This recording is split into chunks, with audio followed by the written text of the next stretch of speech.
Hello, and welcome to our latest Beyond Radley Talk, where we share thought-provoking perspectives from the Radley community. This time, we're focusing on a significant topic that's reshaping the landscape of education and employment: degree apprenticeships. Degree apprenticeships are a fusion of academic learning and real-world work experience and create an exciting avenue for those who want to earn a university degree while also getting some hands-on experience in their chosen career. Now, today on our virtual podium, we're lucky enough to have old Radleian George Hanlon, who has just started his degree apprenticeship with UBS, focusing on global wealth management.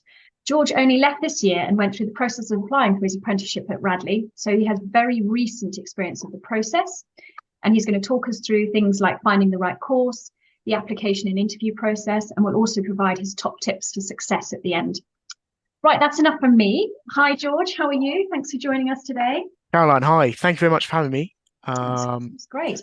I know you're going to take us through a presentation after this, one that you actually did to the boys at Radley. But I wanted to just start by asking you how it's actually going, because you're about 2 months into your apprenticeship. So how are you finding it? Yeah, 2 months in, it's very different. Coming straight from school, having what is a relatively short summer, and straight into the workplace definitely is a big change. But overall, it's been super positive. Really enjoyed it. Learning a lot more than I thought. And I find I'm picking up a lot on the job day to day.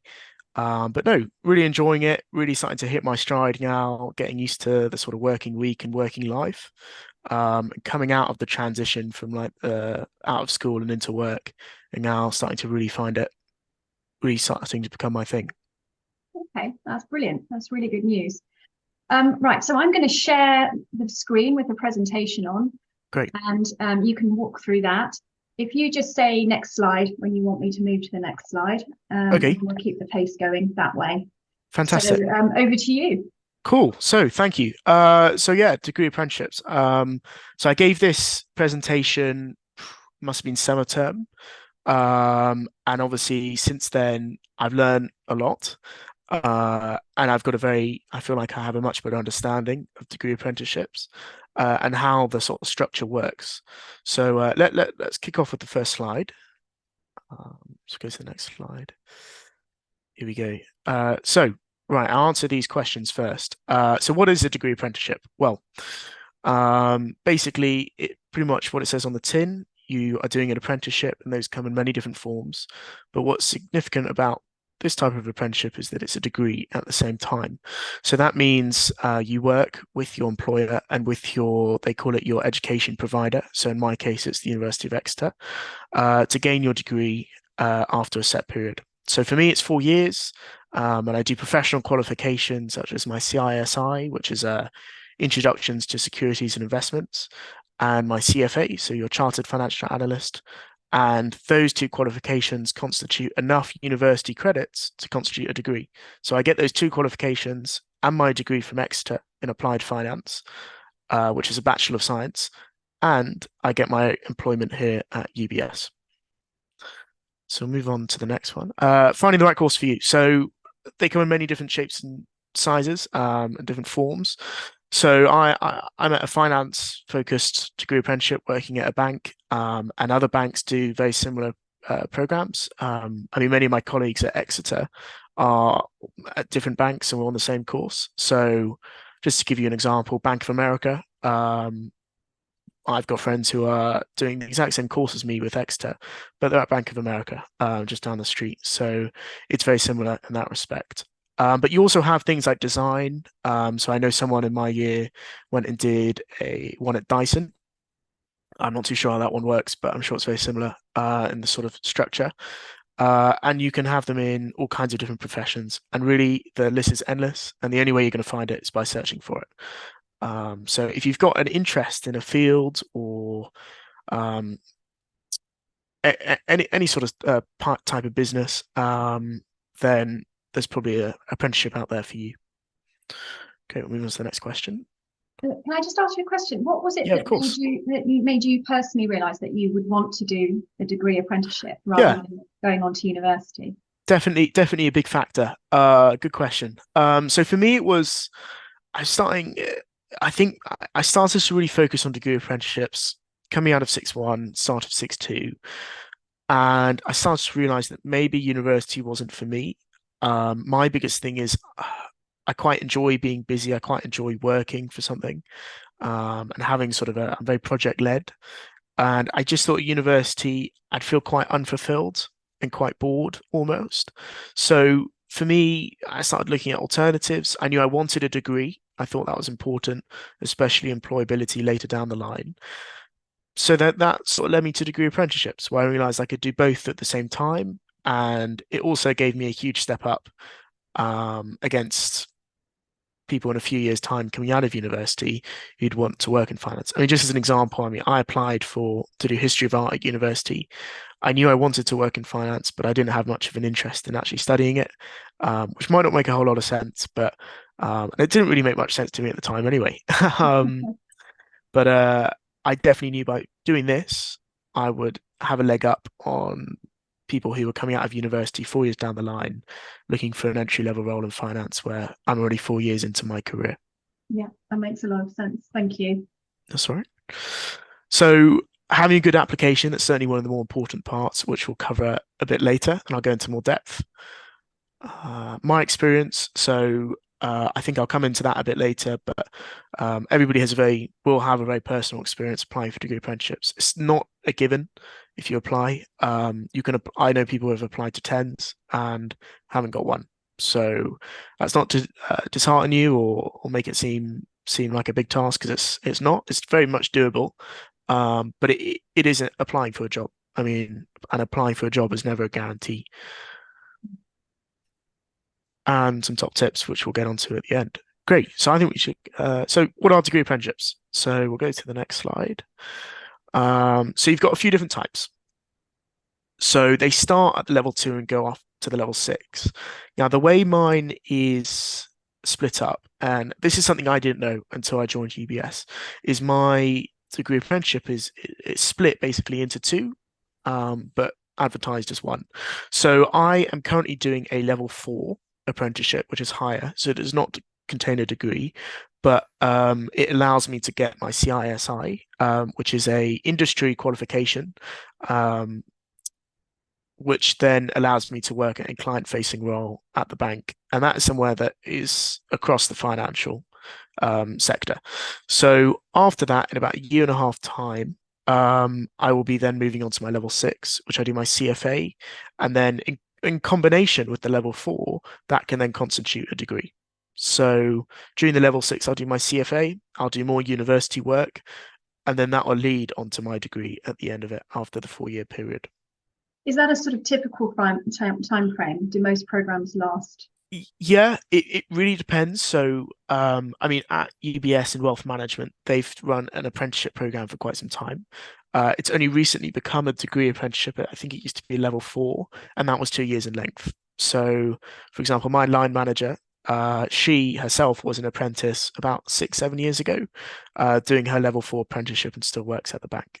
So it really varies. A lot of apprenticeships aren't degree apprenticeships, and it doesn't mean they're any worse in any way. It's just a different program, and you'll get different things out of it. That's for sure. But yeah, it really varies, and so mine is basically 2 combined. Thank you. Great. So let's get into the nitty-gritty of degree apprenticeships. So they're first introduced in 2015, and they're so obviously they're pretty new. What's that? 8 years, nearly 9. So what does that mean? It basically means that they're still quite, I mean, they're new. Everything is teething issues. So you'll find that the program's continuously going to evolve. You can be pretty certain that once you join, it's not like it will change over your 4 years. You're locked in. So you've got that sort of security. But for example, the program, I think 4 years ago at UBS, is wildly different today, in a good way. It's much more structured. The training that you get at UBS as an employer is much more tailored. It's not just sort of they throw paint against the wall and see what sticks. It's really very methodical and thought out. So that means that, for example, I'm currently still starting. It's not like, here's 5 tasks you need to do, best of luck. It's, we're going to start you off in this first task, teach you how to do it, spend a bit more time perfecting that, then move on, and then move on. So it's it's much better than what it was, and it will only get better. Right now, it's in a very good point, and I think that's across all degree apprenticeships. They're all becoming much more structured, and much more. You get a lot more out of them than what you would have 4 years ago. That's for sure. Aside from the qualifications, you get a lot more experience, a lot more learning, and your knowledge will be inevitably better. How many have you got on your program doing it? So UBS offers two courses. So they offer the tech, the chief technology office. They have about 14, and then you do a degree again with Exeter, but it's a different degree. It's in data science, I think, data management science. I'm not completely sure, but that in itself is its own program. And then on ours, we have about 20, 25 across the bank in. So we have asset management. I'm in wealth management. There's four of us. Then you get to the investment bank. You have the global markets division. So that's like your trading floor.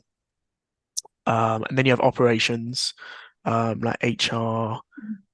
So they're across the bank. Do you know how many went for the roles? What the competition was like? No, we've all asked multiple times and they won't tell us. So no idea. I hear they are very competitive though. Yeah. No, they're definitely competitive, but it's if you're prepared, because a lot of people apply. You've got to remember that, especially I found in 6.2s, it's very easy not to put so much thought into these things. And it's easy for a lot of people, I think, just apply on a whim without really dedicating much time to it and just do it because whatever.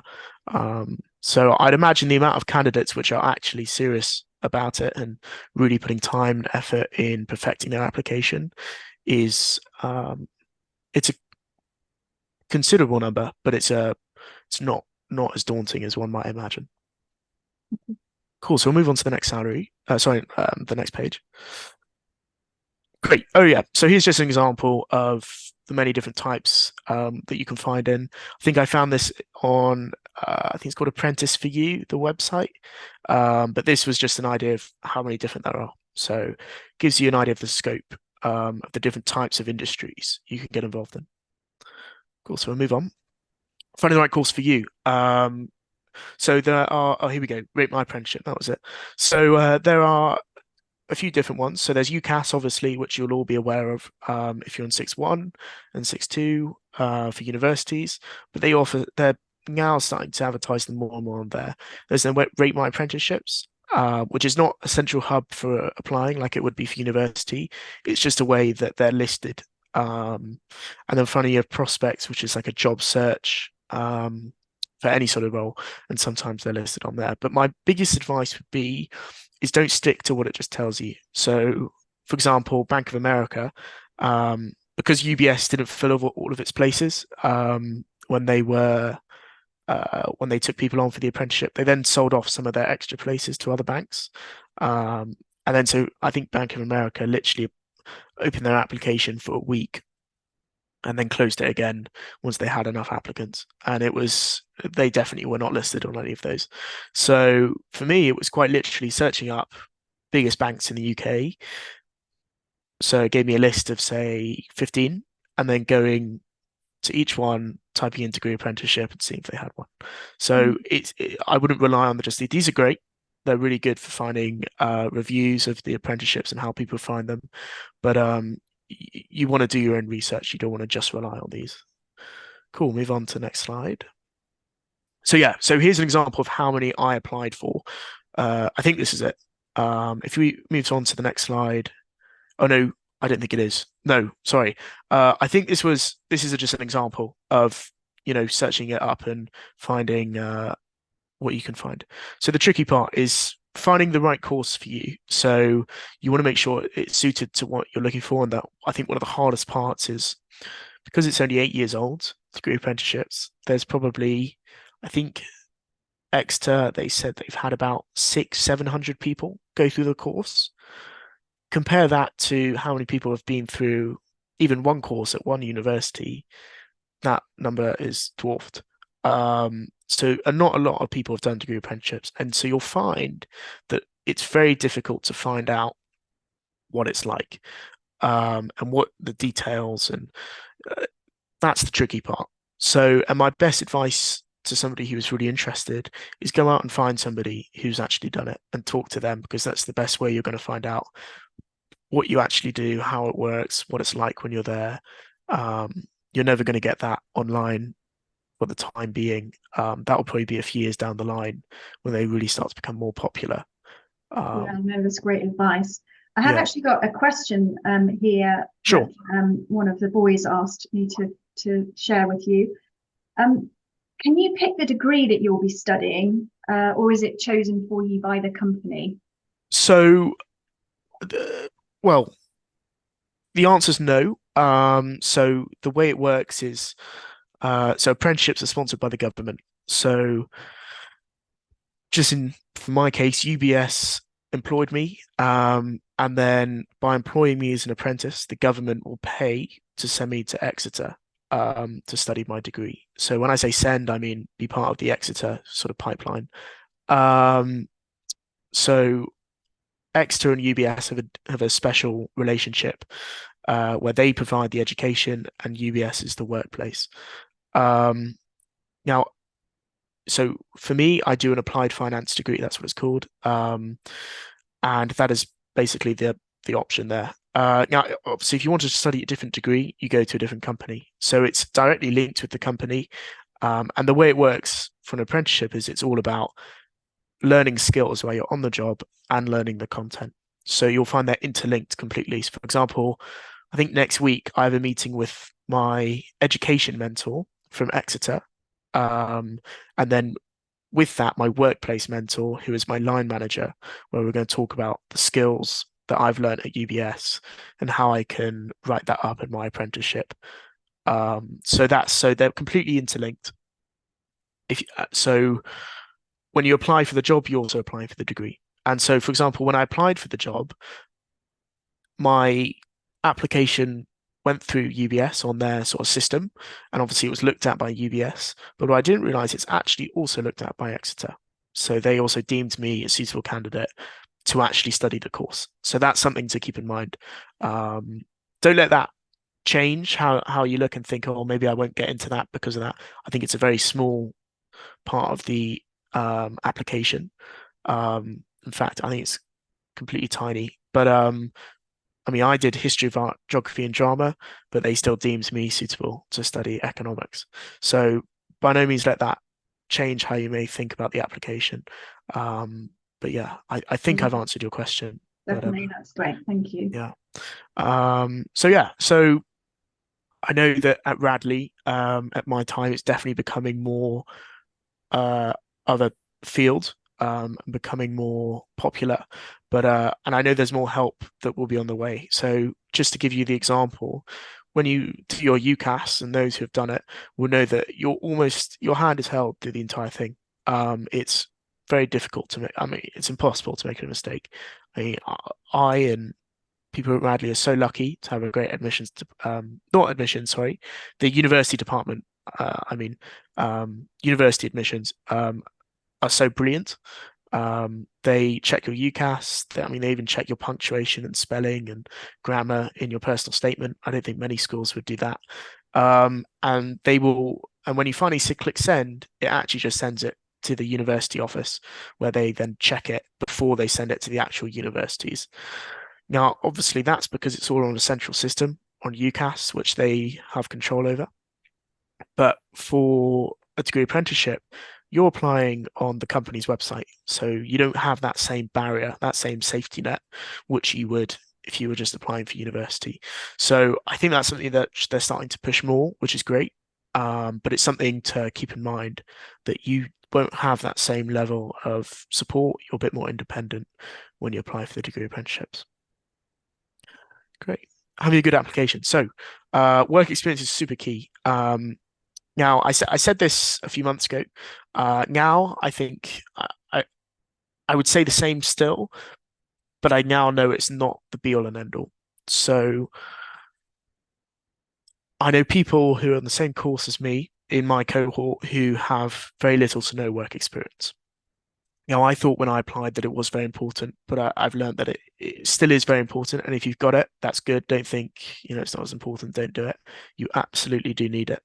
But it's not the be all and end all. And I think having now done the process and now here, they really look for the individual and the character. Because at the end of the day, think about it. After 4 years, everybody comes out with the same qualifications, similar experiences. Obviously, nobody has the same, but similar level of education. So you're then basically across the board, you've reached this level of education where they can give you a degree. So work experience obviously helps. Things like your market knowledge, your knowledge in a very specific field of finance, or be it any industry you're interested in, but it's not the absolute key. So maybe you know a lot about a very specific area of your industry, but by the end, everybody will know that very specific area. So it definitely helps with the application, but it's not the be all and end all. The real part is your character and who you are as a person, which is really what they're looking for in the interview. Obviously, work experience can really help you get that across. The more you have to talk about, the more sort of variety of things you have to talk about, the better, and you'll only get that through work experience. But it's definitely not as important as I once thought it was. But Did you get some work experience yourself when shadowing? yeah, so I had a few different things which I had before at various different firms, and that definitely helped me. And it meant that when it came to my interview and they asked for, say, a time I demonstrated a certain skill or trait, I had a varied response. Mhm. So I could talk about one example, and then for the next thing, I could talk about a different example and a different work experience. And that is really just showing breadth and passion, which is Mm. again what they're looking for. Helps And with your confidence as well. yeah, Yeah. confidence in your character. Mm. Um, but then they want to see passion in your field. And what's the best way to show that is doing work experience. Yeah. And that shows that you're devoting time. Often the harsh truth is that it's unpaid and they pay you in experience, which then again just shows passion that you're willing to learn and willing to get really stuck in. And so there you go.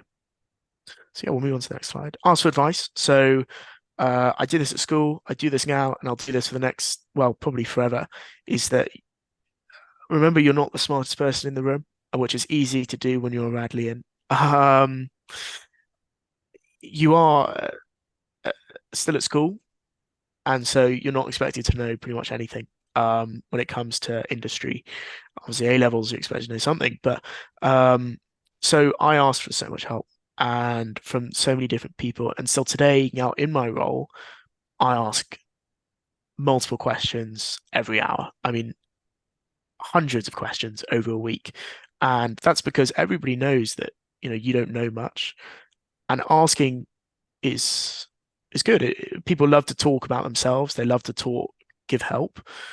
And so you should make use of that and use your position as someone young and still at school and use that to your advantage. Because if you email someone nicely and go about it the right way, asking for just a coffee chat or just a quick call, they're going to find it really hard to say no.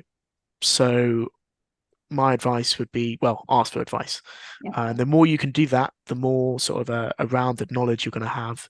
And I find that when you have multiple different opinions, it's so much easier to go into a task and make an informed decision than it is if you only have one person's opinion. So yeah, I definitely say ask for advice as much as possible. Great. And network. So this is something which Radley really helps you with, and it helped me. And without Radley's great network, I definitely would have really struggled with the interviews, with the whole process. And the more you can network, I mean, the more your name is out there, the better, for the right reasons, that is. I mean, they even say it at the moment, when I'm on the floor, it's to get out of my desk as much as possible and just go meet people, asking as many people for a chat, for a quick coffee, just getting to know people. And so people know your name later down the line in your career. At my point, that's only going to help me, and that's only going to help you at the moment. So use the Radleian Society. They're absolutely brilliant, and they'll really help you in every single way. Mm. And basically, the more you can network, the better. And so I really recommend going to networking events. I mean, that's where it does what it says on the tin, really. The whole point is to chat to people and build your network. And sort of beyond that, it's really great to have a LinkedIn. LinkedIn is something I have at the moment, and I've had for quite a while. And it's basically your public figure. When somebody hears your name in business, they'll probably Google you. And if your LinkedIn is the first thing that comes up, that's brilliant because they can then see all your merits, where you've worked, things you've worked on, and they can see if you have anyone in common. So LinkedIn Yeah. is definitely a good way to network at the moment, especially when you're younger. Reaching out to people on LinkedIn is totally normal. It shouldn't feel weird, um, and something I couldn't recommend enough. Yes, well, I remember, George, when you were here, you reached out to us to help you to find people to talk to who were at Yeah, various companies that you were going to interview at. So yeah, yeah, I think you used Radley Connect for that, which is our online platform, but you also attended our business networking events as well, yeah, and you followed up before and afterwards. So I think yeah, you had a real process around your networking, which I think really was the right way to go about it. yeah, And you definitely. used all the resources available. So Yeah. that's brilliant. I mean, so just to give you an example, when I was applying for in the application phases and I was sending off applications, I remember there was a Radley networking event, and before I would say it was about a week before, I sat down for about 2 hours. I scoured the guest list, and I basically looked for anyone you can of value to me, anybody that could help me in some way, and someone that I could get a bit of knowledge or help off. And then it was as simple as going onto LinkedIn, as I just mentioned, because that is the easiest way to find people professionally, and sending them a message. And the message was pretty much, "Hi, I'm George. I'm a 6-2 in C Social, currently applying for degree apprenticeships. Um, and I can't wait to meet you at the Radley Connect networking session. Um, but it would be really great to chat. Sometimes you won't get a reply, and that's normal. People are busy, people miss things, but sometimes you do get a reply, and then you go, you introduce yourself, and that's really gonna help starting on the right foot. And all of a sudden they're gonna think, okay, this guy's pretty switched on. He's already reaching out. He's obviously pretty focused and keen, and that's really gonna help. And so that may allowed me to make a good introduction from the first second, and then afterwards once I've met them a few days later, sending that follow up. So you're still in their mind. They're thinking, oh yeah, how can I help him? I mean, I did that. I sent an initial message, met them, followed up, and then about a month later, I got sent through. It was like a document about UBS saying maybe this could be a value of you to you, something interesting to talk about in an interview. I, that sort of thing. I didn't ask for that, but because they obviously I made an impression and he remembered me, he then thought, yeah, this is something that could be useful to George. I'll send it to him. So that's probably quite a good example of a successful network, Yeah. what it can do for you. So have your network work for you, is what I'd say. And then yeah, here's LinkedIn. That's what my thing looked at when I was at Radley, and it's just a good way to get yourself out there. Um, yeah, and have a good CV. They're not expecting, 5 pages, and by no means ever have 5 pages. A CV should be 1, 2 pages if you're really good, and you're late in your career. So just 1 page. They're not expecting anything in depth. They're not expecting anything crazy. But if it's well formatted, well laid out, it's well written, a CV using sort of action words, and there's a million different resources you can find in Radley and outside of Radley to help you write a CV. And I'm not sure if they did this. I know they definitely did interview practice sessions, which were great, and I'd really recommend. I think Mrs. Rhodes organised those, and they really helped me. I only had one, and it was 45 minutes, and it was probably the most helpful thing I've had in a Restoring while. those, definitely. Yeah. Yeah, no, they're excellent, and I know I don't know if they still do them for everybody, as like a base thing, but going out your way to do another definitely helped because it could be tailored to exactly what I was looking for. Mm. But I wouldn't be surprised if there's some sort of CV session, or there's definitely things you can find online. I mean, I know UBS, something which I was involved in a week ago, they actually run CV sessions, CV masterclasses for people who are interested in applying. And I know loads of places do that. So That's brilliant. Yeah, and of course the Radley network's there. So if there are people yeah, in these roles who can advise on exactly. CV, then we can contact them through Radley Connect. Yeah, absolutely. Cool. So I'll go through my personal experience of my degree apprenticeship. So these are the ones I applied for. All of, all of these were either degree apprenticeships or just normal apprenticeships. Obviously, I don't have Credit Suisses on there, but I wouldn't apply there anymore. That is a thing of the past. So if you go to the next slide, you'll see the ones I heard back from or had got through to the next stage. So you don't get all of them. But if you move on again, these are the two I got offers from. So I was very lucky. I got two offers, which was great. But I wasn't even expecting two. I wasn't even expecting one. So it's pretty ruthless. It's not like UCAS where it's. I'm not saying you'll always get a place at UCAS, and I know people who didn't get any places, but it's it's not so hard. It's not quite as difficult as UCAS, but it's definitely. Sorry, UCAS isn't quite as difficult, but this is quite hard. So I got 2 out of 11, which is a pretty good rate by today's standards. But it would be difficult to even get that, and I don't think I could get it again. If I applied again, I doubt I'd get it again. I think the outcome would be completely different. So there's definitely an element of luck. Why is that? Because you think it's getting more and more competitive each year, or Yeah, definitely. I think it's getting more competitive. I mean, obviously the pool is different every year and what they're looking for.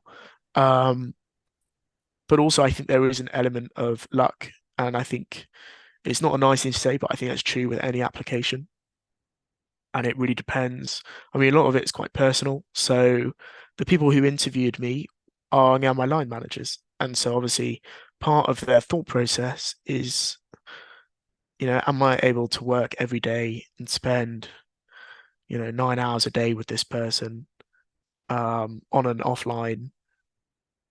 And that's definitely part of their thought process. So it's certainly a bit of luck.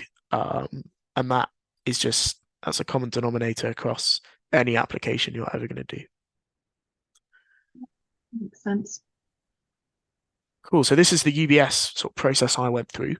So obviously I did my application and I did my virtual assessment day. So that was those are often UBS doesn't host them.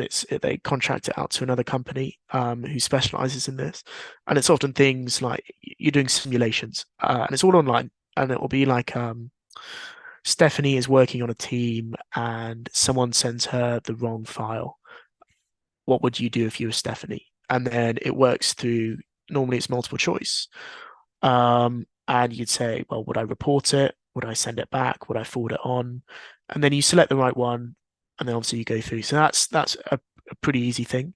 And then eventually it will start to get onto like video, where you're explaining yourself, and those are then reviewed. And so the virtual assessment days they normally take about an hour. And they're normally for most banks they're on demand, so you'll get sent it and you can do it whenever you want within, I think it's normally a week, 2 weeks. But some, I know JP Morgan, which I never heard back from, they do an in-person assessment day where you'd go on one of the 2 days to an assessment center and you would do things like team building tasks. You would do, I think, psychometric testing. It's quite rigorous, but I think those are starting to become a thing of the past. So I wouldn't worry too much about those. And then you get onto the virtual interview, which is something which is quite new and something I wish I'd practiced before. And there's a very easy way to practice, which I'll get on in a minute. And it's basically, it was a website, and you get given a question. So what would your friend say about you? It gives you a minute to prepare, and then it just says recording for 2 minutes. And you talk to yourself, to your computer screen for 2 minutes straight. And you feel like such an idiot. Sounds awful. It's terrible because, I mean, part of it is I think the psychology of an interview is so interesting because a lot of it is the sort of human response you get back from the person across the desk and how they nod and respond to what you're saying. You don't have any of that. And so talking for 2 minutes is actually quite difficult when you have no sort of aid. So you got no presentation or you have nothing to talk on. And it's definitely quite difficult. And what my advice, my key points to take away from that would be is, so when I was doing the virtual interviews, I created a bank of questions. It literally took me a whole afternoon, but I sat down, thought of every single interview question, went on every single list online, and just wrote the answers. So when it came to the virtual interview, I'd get the question, I'd find the question on my big bank of questions, and then basically just say off the exact answer. And I tailored that to UBS. So if I got a question like, why would I want to work at UBS? I'd then go through, I'd say, well, I want to work at UBS. It's a multinational corporation in, I don't know how many countries, I think it's 63. So 63 different countries with 70,000 employees. So I'm giving those little facts, which they really like because it shows you've researched and you put an effort for the interview. So doing that would be great. And also the best way to practice is to quite literally sit in front of a wall and talk to yourself. Try answer these questions, and you'll find it's really difficult, but you'll find the more you do it, the better you get at it. So I think the first one I did was pretty catastrophic, and I definitely did not get the offer for that one. But I think the last one I did, which was UBS, was definitely much better. And I improved the more I did it, which I think is true. Well, it's true with everything, but that's something I would really recommend is practicing that before you go into the virtual interview. Otherwise, I mean, I didn't practice. I thought, oh, this is going to be easy. I mean, what am I worried about? And I went in and it was terrible. I wish I could watch it back because it was terrible. And you'll find it will hit you like that. It is quite hard. And then so you move on from that. You'll wait a few weeks, and then you get your online interview. So they used to do it in person, then COVID, they got rid of those, obviously. And then most places continue that because it's cheaper and it's easier for everybody. But that is basically sitting on a Zoom call like we are now, where they ask you questions. And so for UBS, it was two interviews of an hour each, competency and the technical. So the competency was at your skills and your traits and finding out who you are as a person. And then your technical is more about your market knowledge and stuff. And for that, I really freaked out. I was like, oh my God, I don't know anything about like anything too in depth. So I did so much research, which I did not need to do at all. So they're not expecting you to know very much. And that is something you can pretty much say in the interview. And I did say. They asked me a question, quite a technical question about debt.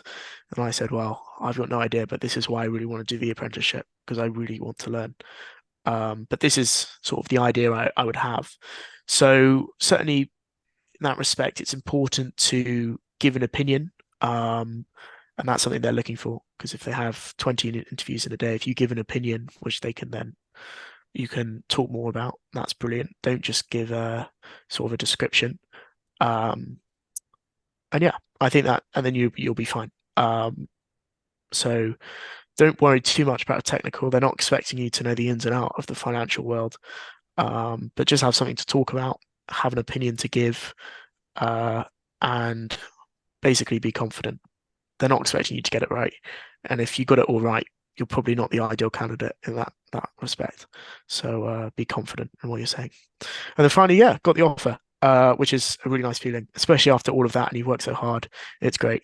Obviously, if you didn't get the offer, it can be pretty crushing, and I did have that, and it really sucks when you get that email saying thanks but no thanks. But that's the sort of thing where you just have to be resilient and remember that it's only one company and there are many more out there. And for me, I applied for university. I got all 5 offers.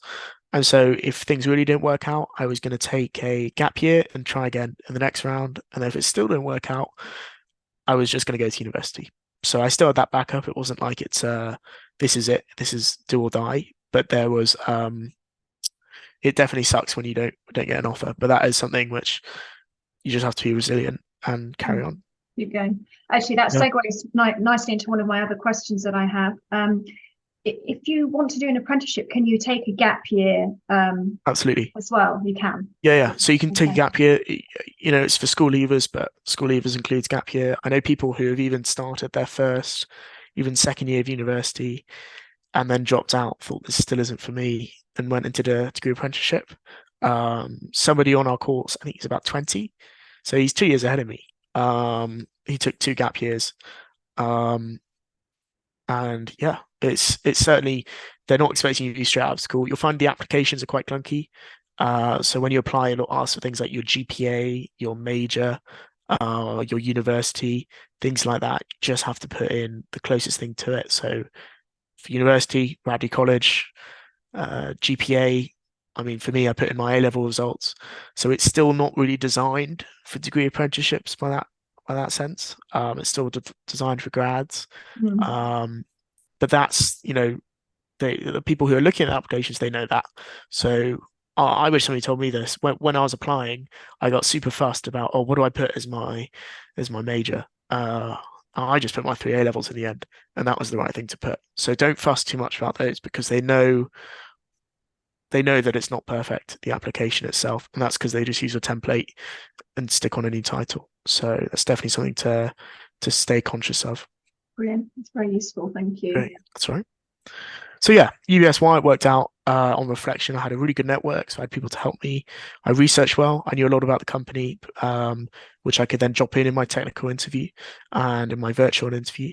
And I interviewed well. I felt really confident, and I remember coming out thinking, yeah, I think that went quite well. So a lot of it is confidence, and the more confident you are, the better results you're going to get. And that's something you're only going to get from practice. Definitely practice. And then Barclays was very similar, except there was one last step. So pretty much exactly the same otherwise, though. So yeah, finally finishing off the top tips. So I think there might be, yeah. So what helped me the most is definitely my network, and through that, my resources. So I had a great network, and the resources I had from that network were pretty good. I had people that I could help. I mean, I remember the night before, my godfather, who again, is a family part of your network, and family, you'll find are always willing to help you, more than anyone. Um, he started his career at UBS, and it was really interesting just to talk to him. We phoned for about 45 minutes, and he gave some of his tips and what he liked about his time at UBS. And that definitely really helped me in the interview. And it really gave me an edge where I could talk about things that something probably only an employee would understand and know about the company. So that was great. Again, I mean, I remember a few nights before, I found on LinkedIn, I went onto the Radleian Society LinkedIn page. I went people and I searched UBS, and I found somebody. He was maybe left a few years ago. He was now at UBS. He just started. Thought, oh, this is brilliant, because he's obviously just come out of university. He just interviewed, so it's fresh in his mind, and he's just been to Radley. I mean, that's the trifecta of brilliant. Oh, yeah. So it was brilliant. So we then had a call later that night, where he gave me his tips from the interview. He told me to give an opinion. That's not something I would have done otherwise. And he said they really want an opinion, and that's what they're looking for, and it shows confidence in what you're talking about. And that's what obviously I'm passing on.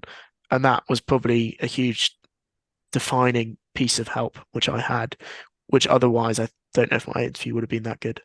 And finally, enthusiasm and passion. Obviously, showing that those two traits are only going to win someone over. And we've all had teachers who are less enthusiastic, and passionate about their subject. Probably not at Radley, but probably elsewhere. And it just makes such a big difference when you have somebody teaching you who is completely enthusiastic about their subject. And that is very true for the interview as well. That enthusiasm rubs off and shows. It's pretty clear when someone is enthusiastic about what they do and what they learn about. And if you can show that in the interview, that's probably one of the most important things they're looking for. Absolutely. So what I wish I did differently, I wish I started earlier. I started 6-1, 6-2, that sort of summer. So I didn't have as much time to do work experience. This I wouldn't recommend, but it took time away from my A levels. And I would not recommend that at all. I would really focus on getting good A levels, because they are important for degree apprenticeships as well as university. So I'd really spend time on those. And if I started earlier, I would have had more time. They wouldn't have had to overlap with each other. So I wish I started in fifth form and I had that GCSE summer to start doing work experience, and started researching and learning. And yeah, obviously I still got to where I am, but I could have got elsewhere, if I did start earlier. And then finally, I wish I asked more. The more you ask, the more opinions you're going to get, and the more rounded sort of view you're going to get. And that's something you're taught in, well, GCSEs, and that's true for the rest of, well, degree apprenticeships, life, a lot really. So yeah, I really wish I asked more. And I suppose the essentials finally are research your company, know who you're applying for, and that shows your enthusiasm, your passion, and that's super important. Know the program. Obviously that's difficult, but if you find out, that really shows a lot of drive, and it shows that again you're passionate and enthusiastic. By reaching out to an apprentice and finding out how they find it, how they applied, that's going to show a lot. And then finally, know the industry, and all those things come back to passion, and enthusiasm for what you're applying in. And if you have those things, you are pretty well set up for your applications and interviews. And then finally, have a network.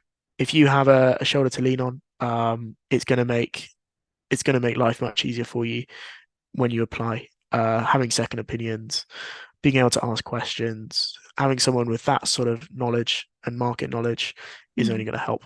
So yeah, It's great. You popped these at the end. Are these, yeah.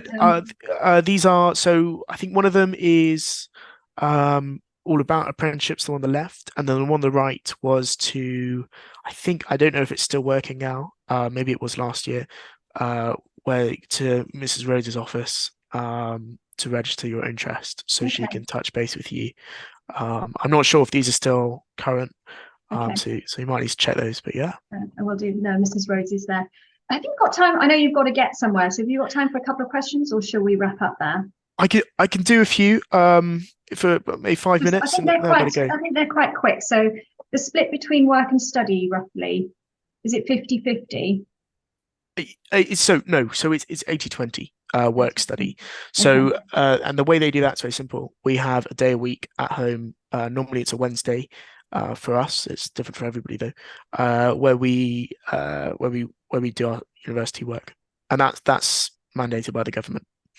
And is the university work mostly online, or was it in person taught? It's almost entirely online. We went down for a week. We were sent down by UBS for sort of our induction, actually at Exeter, and then when we start a new module, which is every 6, 7, 8 weeks, we have an in-person masterclass at a hall in London, so just down the road for us. So, that's normally for a few hours. But other than that, it's online lectures. Normally the structure is they're in the morning, and then we do guided study in the afternoon, on a Wednesday. Okay, last question.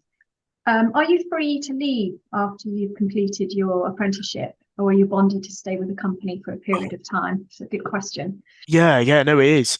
So I can only talk from my experience because I know UBS. So I'm not entirely sure about other places, but you are free to leave. So it's not like they're gonna contractually keep you in. But the thing is, because they've invested in you quite heavily, they want to keep you, and so they'll do a lot to keep you. So in that respect, so I've joined a wealth manager, and a sort of a precursor, don't go in with this expectation to any company. They'll outline how they do it, but when I finish the program, I'm then a full-time employee, so they're not going to boot me out. I'll continue in the role I am, but just taking on more responsibilities to fill that gap, which I would have been studying in the past. And then they're then going to basically, if you want to move within the bank, so I'm in wealth management, if I wanted to go to the investment bank or I wanted to go onto the trading floor, they'd help me do that.